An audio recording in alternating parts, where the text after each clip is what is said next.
Hi, this is Matt Nixon here with StudioMMA.com, and today I'm talking with MMA legend Dan Henderson. Dan, thanks for taking the time to talk to us today. Oh, no worries, no worries. So this weekend you put out a tweet about Junior Dos Santos. He recently had a potential dropout with Overeem for the title. Talk about your motivation for putting that challenge out there, and how would you go about fighting or beating Junior Dos Santos if you got that fight? Well, I don't know if I was the one putting the challenge out there. I was asked if I'd take the fight if it was offered, and I said for sure. I don't think I'd have anything to lose doing it. I think I'm capable of beating anybody. So he definitely is a bigger boy, and looks like he hits hard. So I'd have to be real careful out there and come up with a pretty good game plan. But wouldn't want to just stand there and slug with him. Absolutely. So you kind of have the option right now to sort of wait and sort of pick your fight, which is a nice luxury. You might be fighting either of who are considered the two best pound-for-pound fighters in the world, Jon Jones and Anderson Silva. What do you think about that opportunity, and who would be your pick if you had one or the other? Well, timing-wise, I'd much rather fight the winner of Jones and Evans. So, I think I would. I don't know if it's a luxury that I have of sitting and waiting. I'd rather have had a fight, early, sometime this spring, but that's not going to happen. So, there's not very many matchups right now for me that really make a lot of sense, especially at light heavyweight. So, I'm just having to wait and see who wins that fight. And I don't see myself fighting middleweight anytime soon. So who's the bigger challenge for you, Jon Jones or Anderson Silva? I don't know who would be a bigger challenge for me. They're two different fighters. Anderson Silva's definitely the better striker and a lot more accurate and long and a little awkward as well. His wrestling isn't that good, and his ground game's okay. And Jon Jones is a little more well-rounded, but not as good as a striker. So, and he's very awkward as well. So, I don't know who would be tougher. Jones is a little bigger, but I've never been one to worry about size. So. Absolutely not.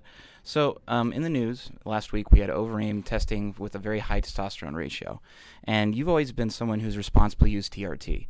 And it's sort of in a weird state right now where people think it's almost like a four-letter word, or they associate it with doping. What would you say to fans that are a little, uneducated, or what would you talk about the benefits of TRT in your training? I don't know how much they benefit me in training.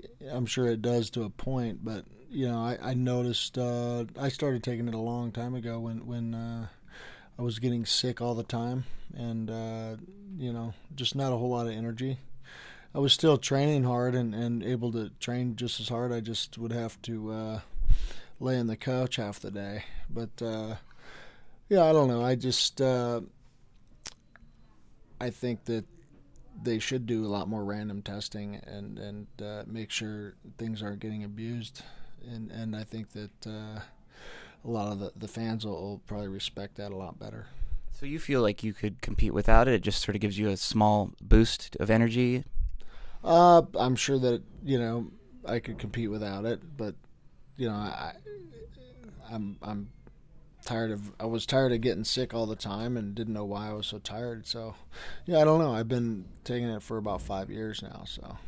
Do you think you'll continue to use it when you're no longer training or fighting professionally? Yeah, that's the whole reason. No matter what I'm doing health-wise, the doctors say it's a lot better to be at normal levels. So I'll just take their advice and continue to use it.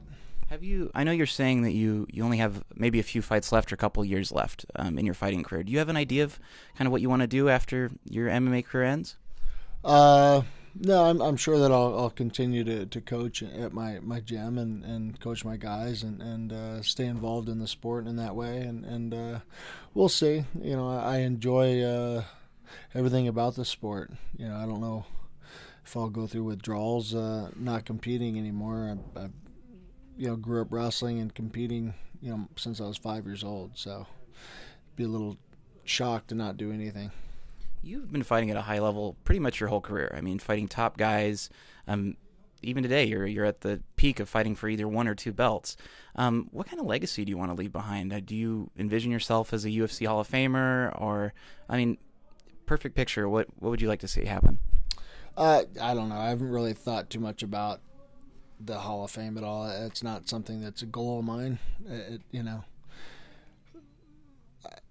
For me, it's more about what I've accomplished in the sport, not if they want to throw me in the Hall of Fame or not. It's being the top guy and being one of the guys that has helped build the sport. That probably means a lot more to me. I'm not done yet. So, I have one goal left is to get that UFC belt, and and that could happen in my next fight. Absolutely. So, the high point of your career thus far, would you say it was being the first guy to knock out Fedor, or was it, the infamous knockout of Michael Bisping? It's probably one of the more famous knockouts in MMA history. Well, it's hard to beat the feeling of accomplishment when I knocked out Fedor. So I mean, that's definitely way up there. And I would say when I knocked out Vanderlei for getting that second Pride belt was probably also ahead of the Bisping one. But as far as enjoying what I did at the time, that was definitely knocking out Bisping. Gotcha. And so lastly, when would you like to fight next, if you could, control your own destiny? I'd like to fight on the July 7th card in Vegas, and against the winner of Jones and Evans. All right. Well, Dan, thank you so much for your time. No worries. Wish you luck on your next endeavor. This is Matt signing off with StudioMMA.com.